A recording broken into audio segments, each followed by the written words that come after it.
gums at each other any chance they get. The fight clock is brought to you by Modelo. One of the greatest knockouts you'll ever see!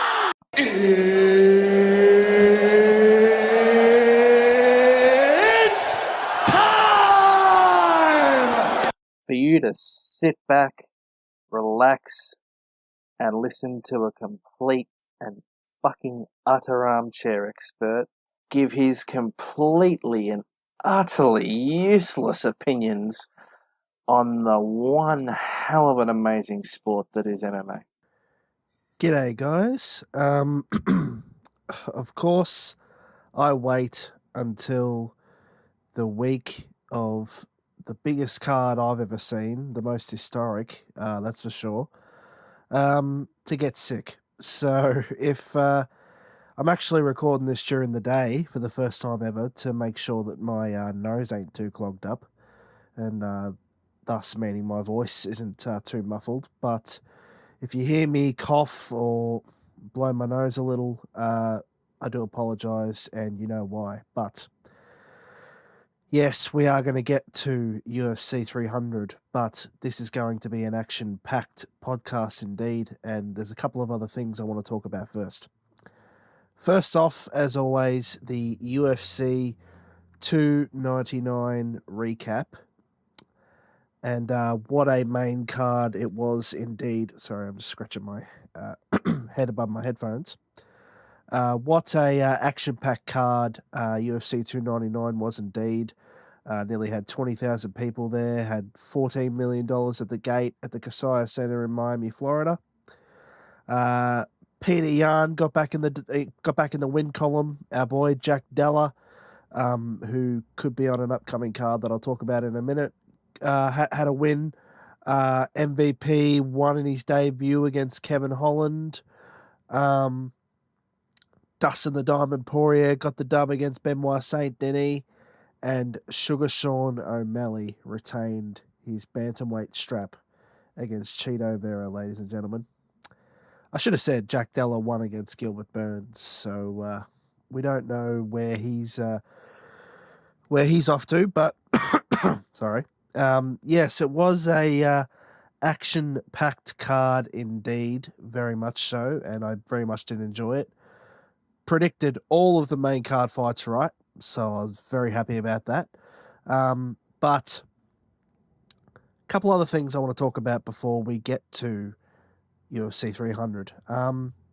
It was announced the other week by the UFC that they are coming back to the land down under. UFC 305 in, I think, August, it said it was. I'm pretty sure it said August 18th or something like that. We'll be coming back to Perth at the RAC Arena, the same place UFC 284 was held in. Definitely keen for that. You would think guys like Jack Della, like I mentioned before, are going to be on it, and all the Aussie guys, maybe even Robert Whittaker, who knows, could possibly be on it. But it's led to a couple of questions about our Aussie guys, or at least the guys who fought in Australia, because one of them is an Aussie.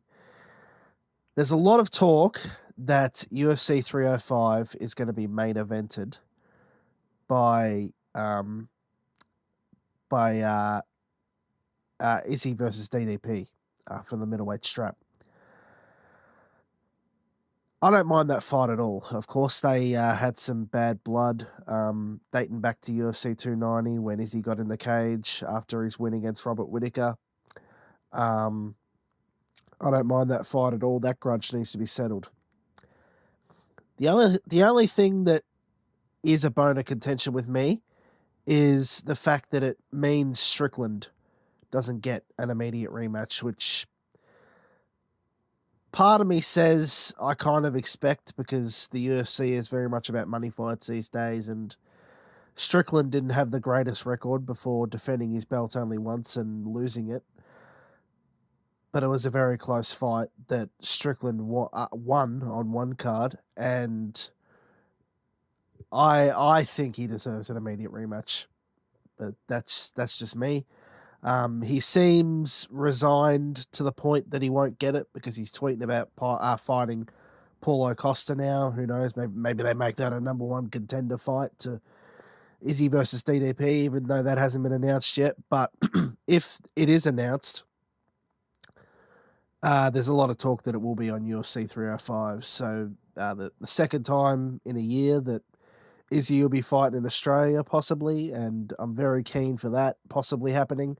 Probably not going to get to go once again, unfortunately, because accommodation and flights and everything else over there just so out of my price range, but I'll definitely be looking forward to watching it indeed. Which brings me to Volk. Look, this is a hard topic, and to this day I find it hard listening to Land Down Under, or Down Under, I think it just is, because it just brings back so many memories. Obviously, I spoke about him losing, but what's his future? And also, let's look back at the past a bit.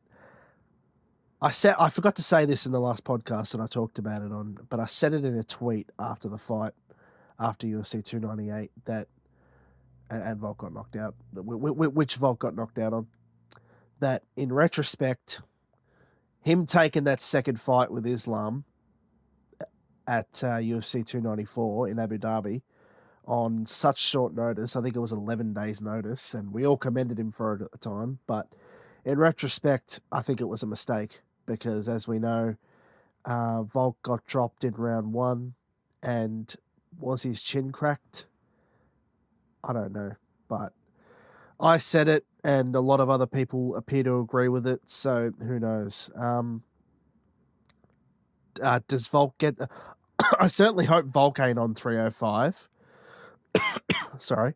I certainly hope Volk ain't on 305, because that would be too soon in my view. He needs to take at least 6 months to a year off with no head strikes at all before he even thinks about coming back.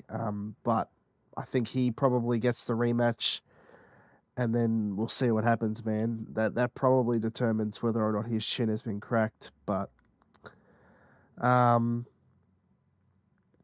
yeah, I don't know where to next for him. I don't know. Other than that, I guess we'll just have to see what happens. I've got written here as well Izzy's future, but I kind of talked about that. There's a lot of talk that he'll fight on 305. Like I've said in other podcasts, I don't know what my thoughts on Izzy are now. Part of me wants to love him because of his his championship reign and all the stuff he's done and said and all that, and he's building investment properties for people to live in now. I've seen before, but sorry, yeah, just the way he acted in that 293 press conference, and looking back now, I may have already said this, I can't remember, but looking back now, Izzy was not his normal self in that presser. Like, he was very much distant and aloof and not talking much, and you could tell that something was off. Probably my best guess is Strickland got under his skin, but who knows? But him telling Strickland, like I said, I've already said this, but him, the man who raw dogged his opponent, who lay down on the ground in front of Alex Pereira's son. By the way, he raw dogged Costa, in case you guys forgot, at UFC 253. But yeah, the man who did all that is then now crying wolf about someone talking shit. Like, I don't know, man, that rubbed me up the wrong way a bit. So I don't know what his future with me is, but look, we'll see what happens. Does he get back to the top, or does he fight his way out and then maybe retire early? Clearly he's rich. He's got enough money to invest in houses, and he's investing it wisely, which is good. But I don't know what the future for Izzy is. I mean, he's been a dominant fighter for Australia and New Zealand, and a lot of people have. Well, some people haven't got behind him, but a lot of people have. So I'll always respect him for that, but I don't know, man. I just could not get behind what he said to Strickland after that fight at all. But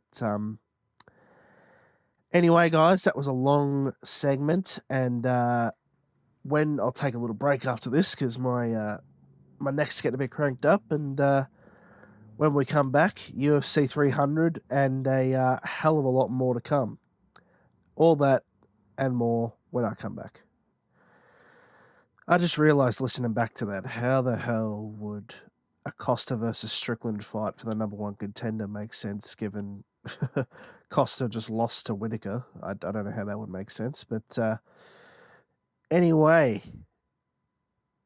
UFC 300 is here. It is literally a matter of days away.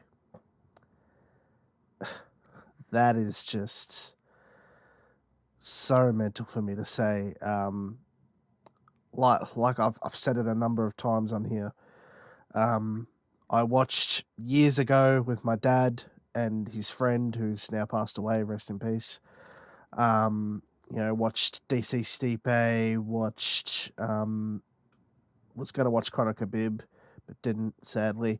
Watched McGregor Mayweather, watched you name it. I was a fan back then, but I got out of it a little bit until me and my mate Jesse, who I've obviously had on this podcast, started watching at UFC 246, McGregor versus Cowboy, and now here we are. All these years, four and a bit years later, and now we're up to UFC 300, and we're still watching. We're going to be watching it this Sunday. Far out, dude. That is so crazy to me. So let's get into it, I guess. Let's get into reviewing UFC 300. Let's go to, as we always do, the UFC website, which is now no longer TBD versus TBD, which is good. As always, we're only reviewing the main card, because if I do watch the prelims, I don't ever talk about it.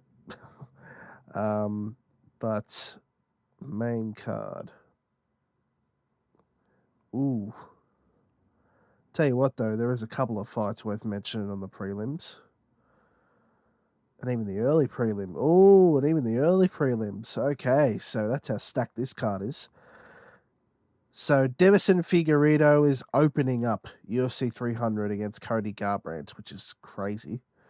A lot of fighters clearly wanted to be on this. Bobby Green, who beat Tony Ferguson, is fighting Jim Miller, who I think is retiring on this card, I think I heard. Jessica Andrade is on the card. Let's see, Kayla Harrison makes her MMA debut against Holly Holm, who's ranked number 5 in the bantamweight women's division. Aljo's on it, ranked 2 in the featherweight division. He's fighting Calvin Kattar for the first time, I believe, since losing his belt at UFC 292 last year. And then Jiří Procházka, the former light heavyweight champion, closes out the prelims in a light heavyweight bout, ranked number 2, that is, Jiří Procházka, against Alexander Rakic. But now we get to the main card, ladies and gentlemen. Bo Nickel versus Cody Brundage in a middleweight bout. They're saying that Bo Nickel's going to win. Charles, the real champ, Oliveira versus Arman Chakazia, I don't even know how to pronounce that, in a lightweight bout. They're saying the other guy's going to win. Oh, by the way, sorry. Charles rank 1. The other guy's rank 4. Now we get to the business end of things, ladies and gentlemen. In a lightweight bout, making his lightweight debut, Max Blessed Holloway fights Justin the Highlight Gaethje for the title of baddest motherfucker on the planet. Keen as mustard for that. Oh, so now Max and Volk have both gone up to lightweight. I'll bet there's a part of Max that regrets that now, by the way, given Volk has lost. I do wonder what will happen after this fight, because they're saying that Justin's going to win, obviously. But I am keen as mustard for that fight.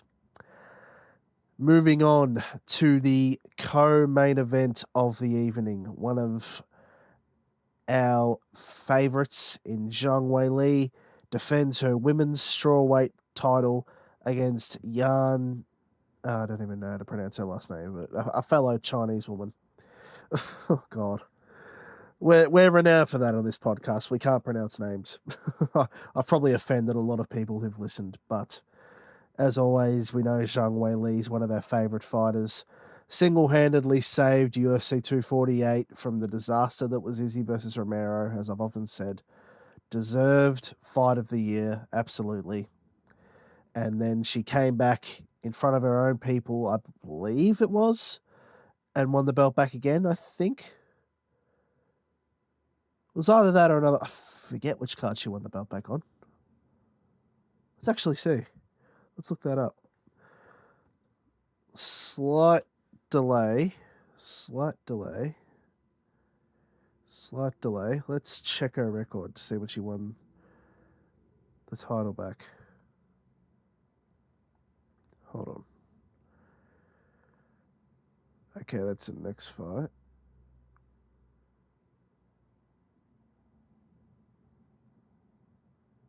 Okay, it wasn't the one again. It wasn't the... Sorry, that wasn't even her own people. That was a Singapore card. Okay, so it was the card after the one I was talking about. She won the belt back against Kayla Esparza. That's right. After that snooze... so she won the... Wow, so she's been on two historic cards. Well, not historic cards, because UFC 248 was only historic for the Zhang Weili fight, but she's been on two big cards in Izzy's life. So she obviously was on UFC 248, and then she won the belt back against Kayla Esparza after that snooze fest she had with Thug Rose at UFC 281 Adesanya versus Pereira, which of course is when Izzy lost his belt for the first time at Madison Square Garden, I believe it was. And then her last fight was on that card that I just talked about before, that Aljo lost his belt on, UFC 292. And now she's fighting again this weekend, obviously, UFC 300. So very keen for that. But now, ladies and gentlemen, we get to the main event of the evening. Alex Poatan Pereira defending his light heavyweight title against number one ranked and former light heavyweight champion Jamahl Hill. They're saying Alex is going to win. Look, I don't know. Jamahl's not one to be messed around with. A lot of people are saying don't sleep on him. But the power of Poatan is one like no other. So very much so looking forward to that. But that's UFC 300, ladies and gentlemen. A lot of people have hated on it because, like I've said before, it didn't really follow the tradition, I guess, of being star-studded. And yeah, it didn't to a degree. You know, they could have tried to get Conor, at least. That's what I'd hoped. But nonetheless, who we'll talk about later, Conor. But nonetheless, it is still stacked in its own way, as we've just seen. And I am indeed very keen for it. Going to be watching at a pub in an old favourite of mine, Sunbury. And probably getting the poster, because obviously a historic event like this, I need to get the poster for it. Definitely the most historic UFC card I've watched, certainly since UFC 246 anyway. Man, I still can't believe it's been so long. 4 years. Far out. But anyway, ladies and gentlemen, going to take a quick break once again. And when I come back, a whole lot more to come. Okay, so again, listening back to that, I realised a couple of things. Number one, Kayla Harrison is not making her MMA debut. She's making her UFC debut. It's two very different things. if she was making her MMA debut in the UFC, well, you know, she'd want to be pretty good. But number 2, I of course forgot to mention, and how could I forget, Jones versus DC, and talking about all those rivalries that I watched with my dad and his mate. Touchwood, rest in peace. But also, I thought back, I listened to that bit where I was talking about how nostalgic this all is for me, and I sort of thought about it. I was like, man, what an introduction to MMA that is for me and my friend. Like, watching Conor McGregor. That was the first fight we ever watched together. Like, really, honestly and truly. Like, even though Conor was past his best and blah, blah, blah, it was still Conor McGregor. Like, and it was pre-leg break Conor McGregor, which, by the way, me and Jesse also watched live.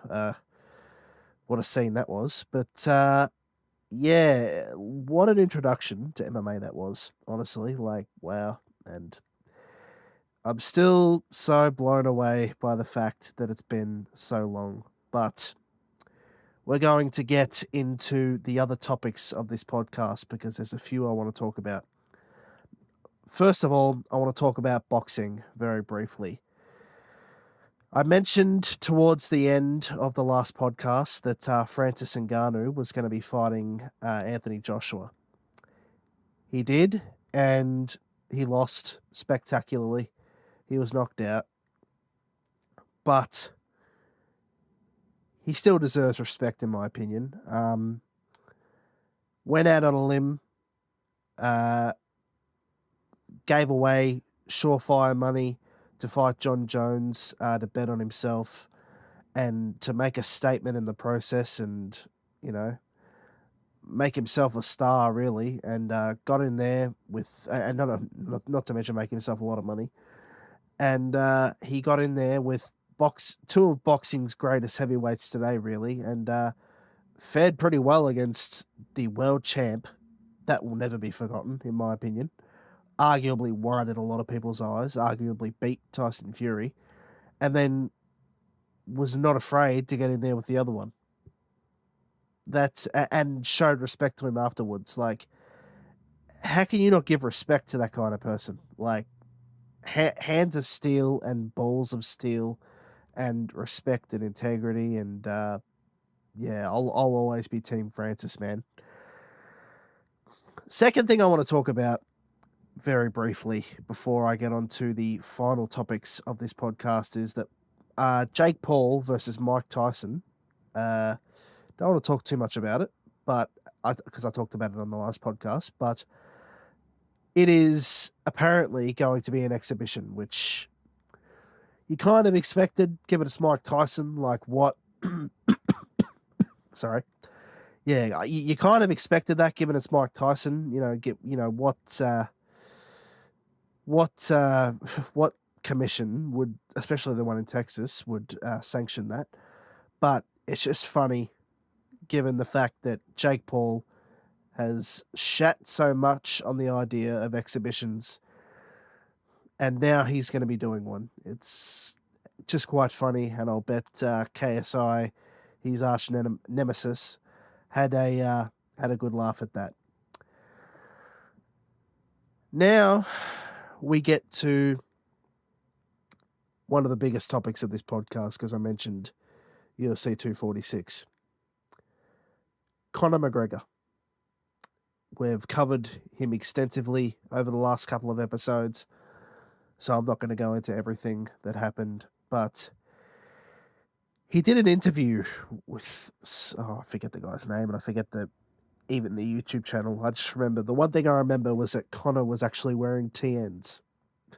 Never in my life did I ever think I would see Conor McGregor wearing TNs, but he more or less expressed his frustrations with how long things have taken, and he announced, or revealed, that there's 2 fights left on his contract. In my view, you don't do that unless you want out.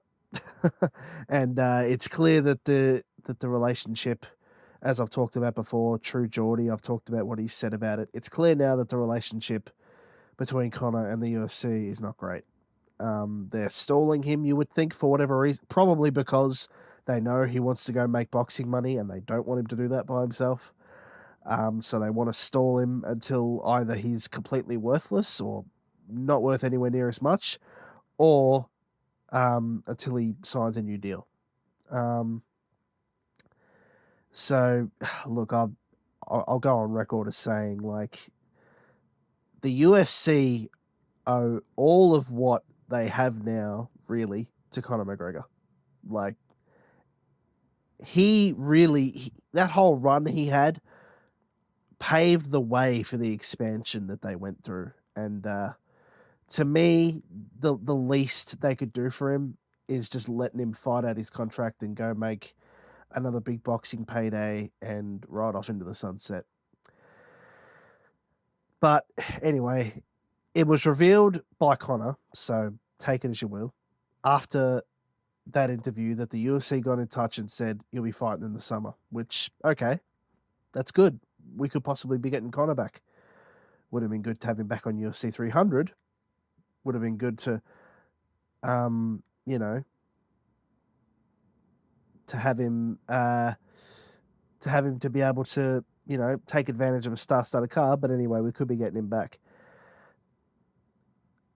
Actually, before I get to the next thing I'm going to say, one other thing he said in that interview that I found interesting was when he was asked why he didn't sign, or why he hasn't signed another deal yet, he said, I'm sure Lorenzo, that is Lorenzo Fertitta, one of the former owners of the UFC, would have had something juicy on the table by about now. So that's interesting. That all but confirms that Conor ain't really satisfied with the way things are being run there right now. But anyway, I digress. Like I said, to get back to what I was talking about, the UFC called him after that interview, apparently, and said that he'll be fighting in the summer. So, all good. Would have been good if we had Conor back early, but we could potentially be getting him back. All good. That is until a interview with him, and Jake Gyllenhaal comes out after that interview, promoting the new movie, the new movie they're both in together, Roadhouse. And he is very clearly off his dial. He can hardly string a sentence together. It's not good at all. And Jake Gyllenhaal is carrying most of the interview. And unless it was pre-recorded, you just look at it and go, gee, Conor's meant to be coming back to fighting? Like, I get he said, he keeps getting given a date and then not given a date and then he gets frustrated. That's fair enough, but it's like, man, how can you be fighting or preparing to fight and yet still ever so clearly on that stuff? Like, man, should he honestly be even fighting? It begs the question.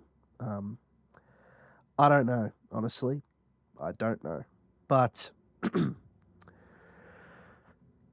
last two topics of the podcast. Ronda Rousey released her book recently, and obviously her fall was well documented. She got head kick KO'd in front of my hometown of Melbourne by Holly Holm, and then Amanda Nunes buried and cremated her, I think, over a year later, and she never fought again. And then she went to the WWE, and now it's been well documented that she had she doesn't have nice things to say about them either, and she aired all those grievances out in this book. And it's like, you absolutely are one of the founding fathers of women's MMA. You changed Dana White, who was on the record as saying that women will never fight in the UFC. You changed Dana White's mind, and you are owed credit for that, because if it wasn't for that, there's every chance we would never have seen Amanda Nunes, Zhang Weili, Holly Holm, all the great women fighters. You are owed a great debt of gratitude for that. But man, it's hard to get behind you when you show your true colours like this. It just is, and it's sad, but we're going to end this podcast off talking about the Second City Saint, 0-2, CM Punk. Because we did a podcast about his time in the UFC, and obviously since then he has returned to the WWE and has been doing pretty well there. But obviously, as I talked about, I believe, he had a pretty nasty exit with AEW, and he did an interview. Sorry. Not a good time to be blowing my nose while talking about Conor McGregor being on stuff, but he CM Punk did an interview with Ariel Helwani on the MMA Hour, and he revealed basically all of what happened in the lead up to his AEW exit. I'm not going to delve into that because it's not what this show is about. But how does that company respond? By vindicating CM Punk and releasing the footage from his last day at the company when he got into a scuffle with Jack Perry, more or less validating everything he says. Well, look, like I said, I'm not going to get into my opinion too much on that because I do have an opinion, but it's not for this podcast. But thank God the WWE and the UFC are ran much, much better than that. But anyway, ladies and gentlemen, like I said, this is an action-packed podcast indeed. Only fitting for UFC 300. And as always, I hope you guys enjoy it from wherever you end up watching it. Like I said, I'll be watching it at a pub.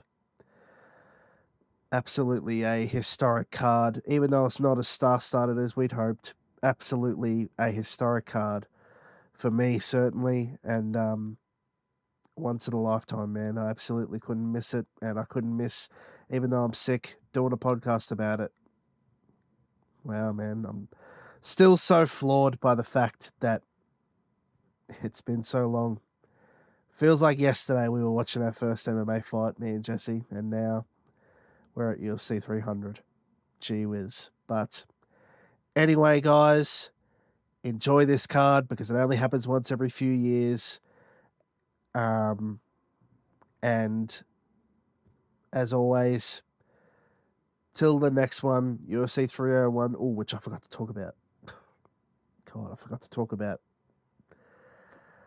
I completely forgot to talk about Jose Aldo coming back. Gee whiz, I just remembered the Rio de Janeiro card. Jose Aldo is coming back in front of his own people. Wow. But we'll talk about that in the next podcast.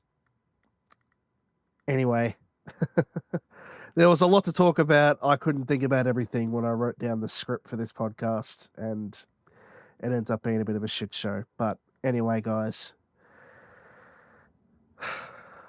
as always, enjoy UFC 300 because it only happens once every 5+ years. And till the next one, UFC 301, catches.